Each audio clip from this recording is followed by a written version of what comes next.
ಧರ್ಮರಾಜನ ಕೊಲೆ, ಇಂದು ಧನಿಕ ಧರ್ಮರಾಜನ ಕೊಲೆ.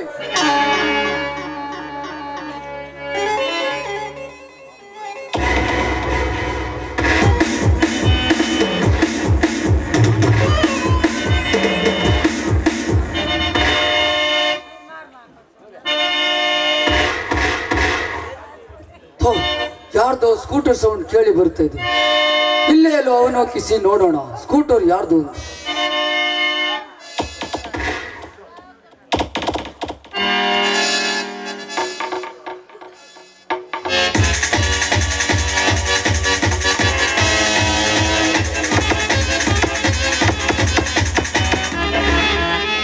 Very good. ಅಂತೂ ನನ್ನ ಪ್ಲಾನಿನ ಪ್ರಕಾರ ಧರ್ಮರಾಜ್ ನಿತ್ಯದೇವಿಯ ಕೈವಸವಾಗಿದ್ದಾನೆ. ನಾನೀಗಾಗಲೇ ರಾಧಳನ್ನು ಕೊಲೆ ಮಾಡಿದ ಪ್ರಯುಕ್ತ ಪೊಲೀಸರು ನನ್ನನ್ನು ಶೋಧಿಸಲು ಹಿಂಬಾಲಿಸುತ್ತಿದ್ದಾರೆ. ನಾನು ಇಲ್ಲೇ ನೆಲೆ ಉಳಿದರೆ ನನ್ನ ಪ್ರಾಣಕ್ಕೆ ಕೂತು ಇದೇ ಈ ಊರಿನ ಧನಿಕ ಧರ್ಮರಾಜನ ಮನೆ ಸಿರಿ ಸಂಪತ್ತನ್ನೆಲ್ಲ ದೋಚಿಕೊಂಡು ನಾನು ಪರಾರಿಯಾಗುವೆ ಪರದೇಶಕ್ಕೆ.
ನನ್ನ ಮನೆಯ ಸಿರಿ ಸಂಪತ್ತನ್ನೆಲ್ಲ ದೋಚಿಕೊಂಡು ಹೋಗಲು ಪ್ರಯತ್ನಿಸ್ತೀಯಾ?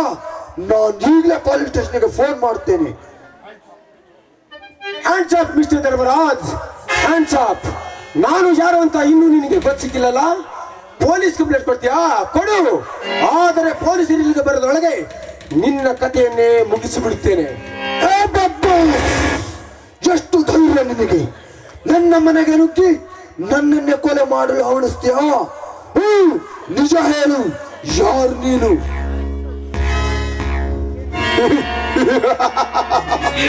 ನಾನೇ ಮಿಸ್ಟರ್ ಧರ್ಮರಾಜ್, ನಿನ್ನ ಪರ್ಸನಲ್ ಸೆಕ್ರೆಟರಿ ವಿಕ್ರಮ್. ವಿಕ್ರಮ್ ನೀನಾ? ನೀನಿಂತ ಮೋಸಗಾರನೆಂದು ಕನಸಲ್ಲಿಸುವ ನಂಬಿದ್ದಿಲ್ಲ. ನನ್ನ ಹೆತ್ತ ಮಗನನ್ನು ಕಡೆಗಣಿಸಿ ನಿನ್ನಂತ ನೀಚನನ್ನು ನಂಬಿ ನಾ ಕೆಟ್ಟೆ ವಿಕ್ರಮ್. ಅನ್ನ ಹಾಕಿದ ಮನೆಗೆ ಕನ್ನ ಹಾಕುವುದು ಮಹಾಪಾಪ. ಪಾಪ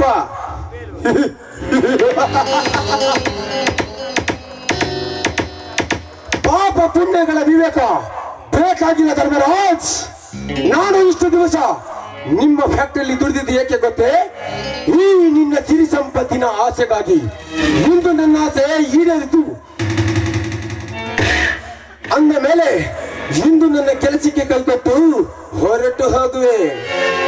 ಪಾಪಿ, ಇದರಂತ ಕಳ್ಳತನದಿಂದ ಮೋಸ ಮಾಡಿ ಅದು ಎಷ್ಟು ಕತ್ತುಕೊಂಡಿರುವೆ ಏನು?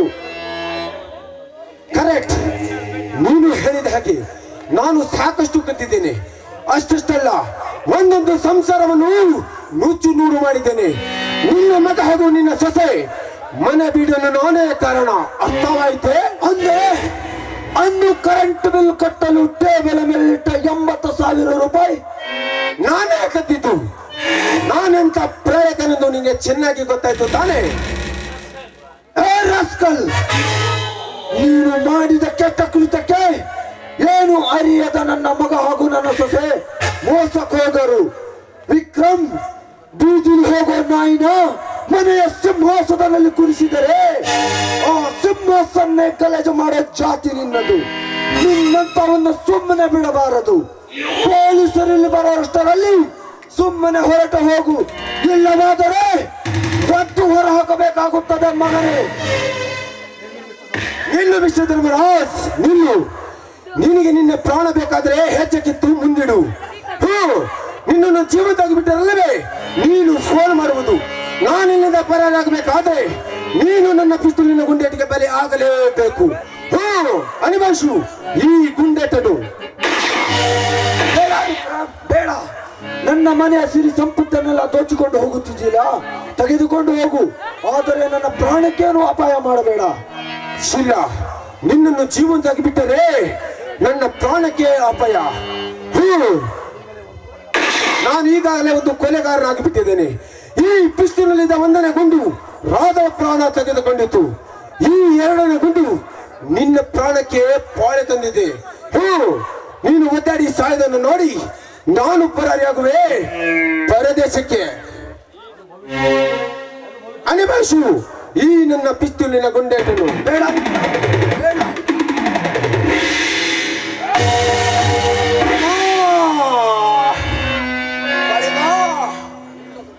ಕಾಳಿಂಗ, ಕೊನೆಗೂ ನೀನೇ ನನ್ನ ಪ್ರಾಣವನ್ನು ತೆಗೆದುಕೊಂಡು ಬಿಟ್ಟಿಯಾ ಮಗನೇ.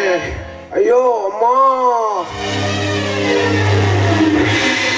ಕಾಳಿಂಗ, ಇದು ಎಂತ ಅನಾಹುತ ಮಾಡಿದೆ ನೀನು? ಹೌದು ಧರ್ಮರಾಜ್, ನಾನು ಬಂದ ಕಾರಣ ಅಷ್ಟೇ. ನಾನು ಕೆಟ್ಟವನಾದರೆ ಕೊಲೆ ಮಾಡೋಕ್ಕೂ ಹೇಸುವನಲ್ಲ. ನಾನು ಬಂದ ಕಾರ್ಯ ಅಷ್ಟೇ.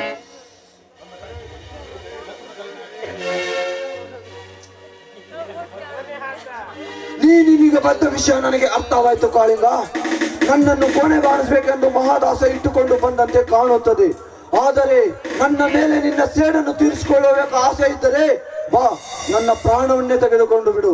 ಆದರೆ ಸರಿಯಾದ ಸಮಯಕ್ಕೆ ಬಂದು ನನ್ನನ್ನು ಕಾಪಾಡಿದೆ. ನಿಜವನ್ನು ಹೇಳುತ್ತೇನೆ ಕಾಳಿಂಗ, ನಾನೇ ಸೋತೆ, ನೀನೇ ಗೆದ್ದೆ.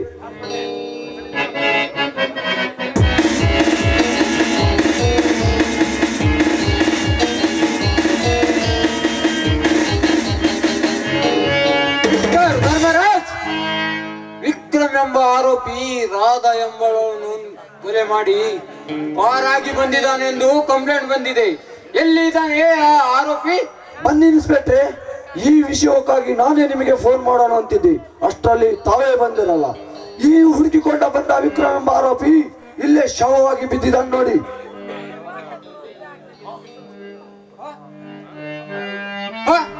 ಇದು ಏನು ಧರ್ಮರಾಜ್, ನಿಜ ಹೇಳಿ, ಈ ವಿಕ್ರಮನ್ನು ಕೊಲೆ ಮಾಡಿದವನು ಯಾರು?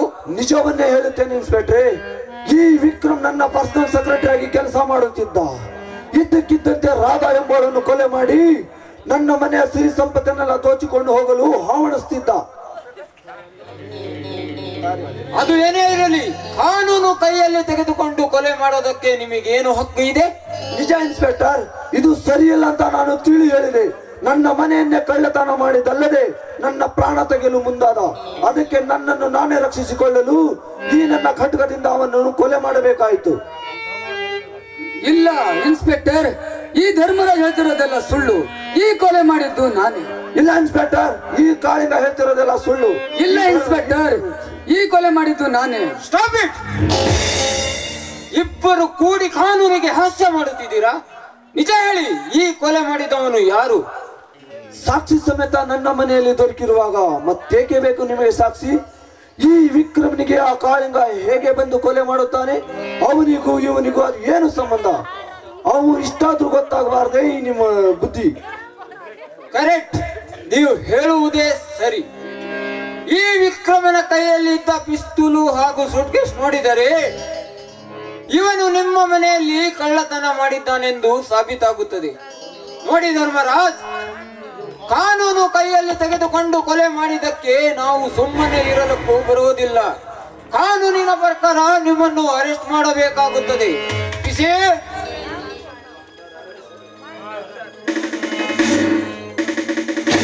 ಅರೆಸ್ಟ್ ಮಾಡಿ ಈ ಧರ್ಮರಾಜನನ್ನು.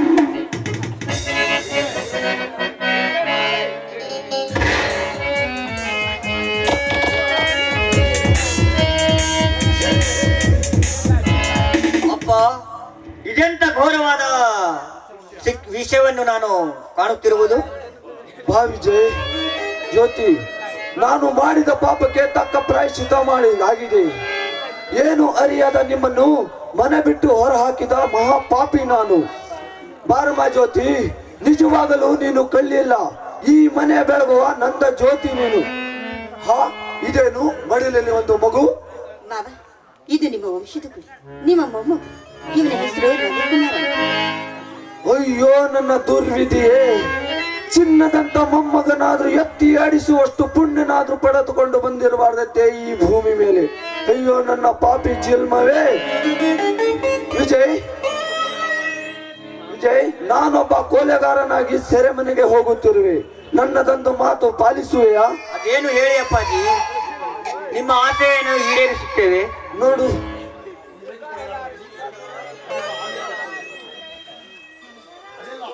ಅದೆಲ್ಲ ಆಮೇಲೆ ಗೊತ್ತಾಗುತ್ತೆ ವಿಜಯ್.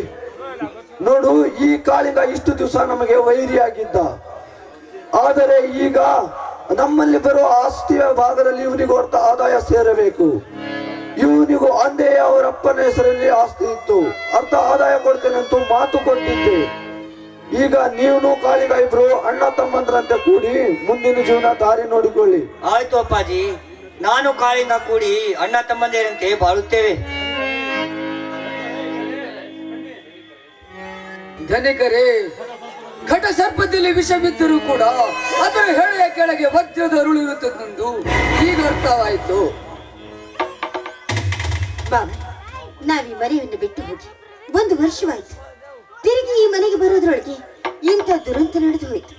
ಆ ದೇವರು ನಿಮ್ಮನ್ನು ಕಾಪಾಡಿ ಬಾಬಾ. ಅಪ್ಪ, ನಾವು ಮನೆ ಪ್ರವೇಶ ಮಾಡುವುದಕ್ಕೂ ನೀವು ಮನೆ ಬಿಟ್ಟು ಹೋಗುವುದಕ್ಕೂ ಎಂತ ನಾಟಕಿಕೆಯನ್ನು ರಚಿಸಿದ್ದಾನೆ ಆ ದೇವರು. ಆ ಸೂತ್ರಧಾರನ ಆಟದಂತೆ ಅರಿತುಕೊಳ್ಳುವುದು ಯಾರಿಂದಲೂ ಸಾಧ್ಯವಿಲ್ಲ.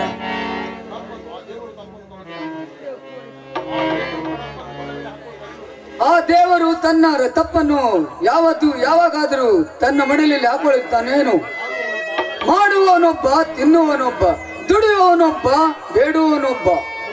ಇದೆಲ್ಲ ಆ ದೇವರ ಚಿಂತೆ.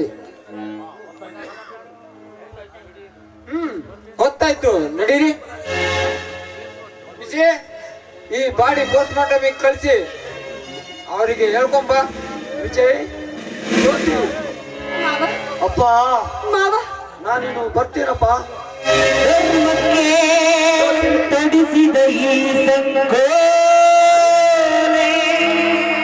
ಜ್ಯೋತಿ, ಈ ಮನೆಯ ಜವಾಬ್ದಾರಿ ಇನ್ನು ನಿನ್ನ ತಲೆ ಮೇಲಿದೆಯಮ್ಮ.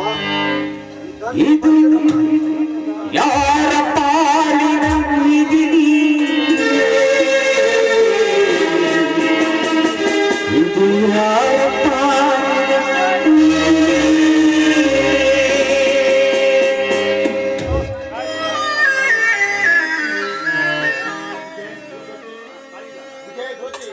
ವಿಜಯ್, ಜ್ಯೋತಿ, ನೀವು ಹೀಗೆ ದುಃಖಿಸದೆ ನಿಂತರೆ ಹೇಗೆ?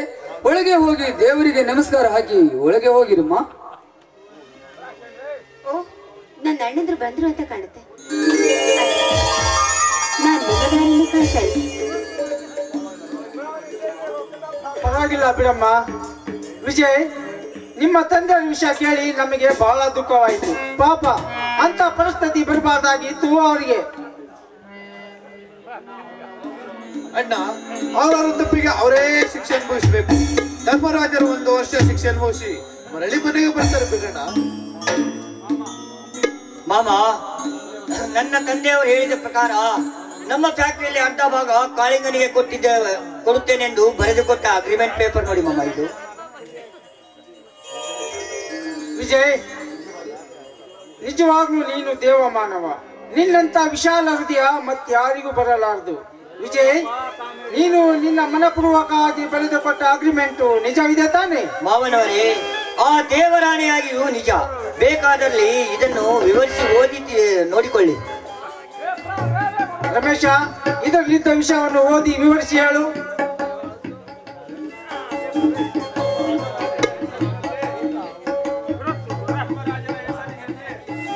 ಧರ್ಮರಾಜರ ಹೆಸರಿನಲ್ಲಿದ್ದ ₹1 ಕೋಟಿ ಬೆಲೆ ಬಾಳುವ ಕಾಟನ್ ನೂಲಿನ ಬಿಲ್ಲನ್ನು ಫ್ಯಾಕ್ಟರಿ ಇತ್ತು. ಅದು ಭದ್ರನಾಯಕನೆಂಬ ಹೆಸರಿನ ಅವರ ಜಾಗದಲ್ಲಿ ಸ್ಥಾಪನೆಯಾಗಿ ಧರ್ಮರಾಜ ನಾಯಕನ ಮಗ ವಿಜಯ್ ಹಾಗೂ ಭದ್ರನಾಯಕನ ಮಗ ಕಾಳಿಂಗ ಇದರಂತೆ ಇದ್ದು, ವಿಜಯ್ ಹಾಗೂ ಕಾಳಿಂಗ ಇವರಿಬ್ಬರು ಆ ಫ್ಯಾಕ್ಟರಿಗೆ ಸಮಾನವಾದ ಹಕ್ಕುದಾರರೆಂದು ಬರೆದುಕೊಟ್ಟ ಅಗ್ರಿಮೆಂಟ್ ನಿಜವಿರುತ್ತದೆ. ತಮ್ಮ ವಿಶ್ವಾಸಿ ವಿಜಯ್.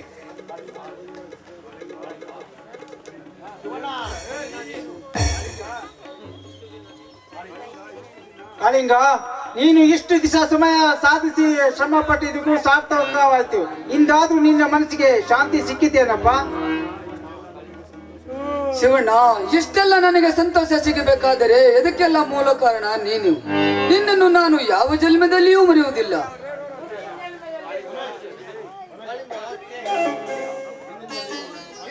ನಿಮ್ಮ ಫ್ಯಾಕ್ಟರಿಯಲ್ಲಿ ಯಾವ ತೊಂದರೆ ಬಾರದ ಹಾಗೆ ನೋಡ್ಕೊಂಡು ಹೋಗಿ. ನಿಮ್ಮಿಬ್ಬರಿಗೂ ಏನಾಗಲಿ. ಆಯ್ತು ಮಾವನವರೇ, ನಿಮ್ಮಿಷ್ಟದಂತೆ ಆಗಲಿ.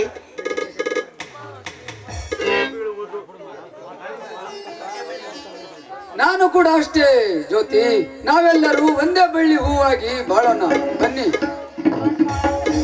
ಹೌದು, ನಮ್ಮೆಲ್ಲರನ್ನು ಒಂದು ಗೂಡಿಸಿದ ಒಂದೇ ಗೂಡಿನ ಹಕ್ಕಿಗಳಂತೆ ಕೂಡಿ ಬಾಳಲು ಕೃಪೆ ಮಾಡಿದ ಆ ವರಗುರು ಶ್ರೀ ಸೇವಲಾಲ್ ಹಾಗೂ ಮರಿಯಮ್ಮ ದೇವಿಯನ್ನು ಪ್ರಾರ್ಥಿಸೋಣ. ಮಂಗಳಾರಣ ಬನ್ನಿ. ಜೈ ಜಗ ಜನನಿ ಜೈ ಮಮಾರಣಿ, ಜೈ ಜಗ ಜನನಿ ಜೈ ಮಹಾರಾಣಿ, ಸಾದಿರ ಸಾಮ್ರಾಜ್ಯ ಮಾಲಿನಿ, ಜೈ ಭಾರತ ಮಾತೆ ಜೈ ಜೈ ಜೈ ಜೈ, ಜೈ ಜಗ ಜನನಿ ಜೈ ಮಮಾರಣಿ, ಕರುಣಿಸಿ ಕಾಪಾಡು ಶ್ರೀ ಸೇವಲಾಲ, ಕಾಪಾಡು ಶ್ರೀ ಸೇವಲಾಲ, ಜೈ ಜಗ ಜನನಿ ಜೈ ಮಮಾರಣಿ, ಕರುಣಿಸಿ ಕಾಪಾಡು ಮರಿಯಮ್ಮ ದೇವಿ, ಜೈ ಜಗ ಜನನಿ ಜೈ ಮಮಾರಣಿ, ಜೈ ಜಗ ಜನನಿ ಜೈ ಜಗ ಜನನಿ ಜೈ ಜಗ ಜನನಿ ಜೈ ಮಮಾರಣಿ. ಓ ಭಾರತ್ ಮಾತಾ ಕಿ ಶ್ರೀ ಸೇವಾಲಾಲ್ ಮರಿಯಮ್ಮ ದೇವಿ ಯುವಕ ನಾಟ್ಯ ಸಂಘಕ್ಕೆ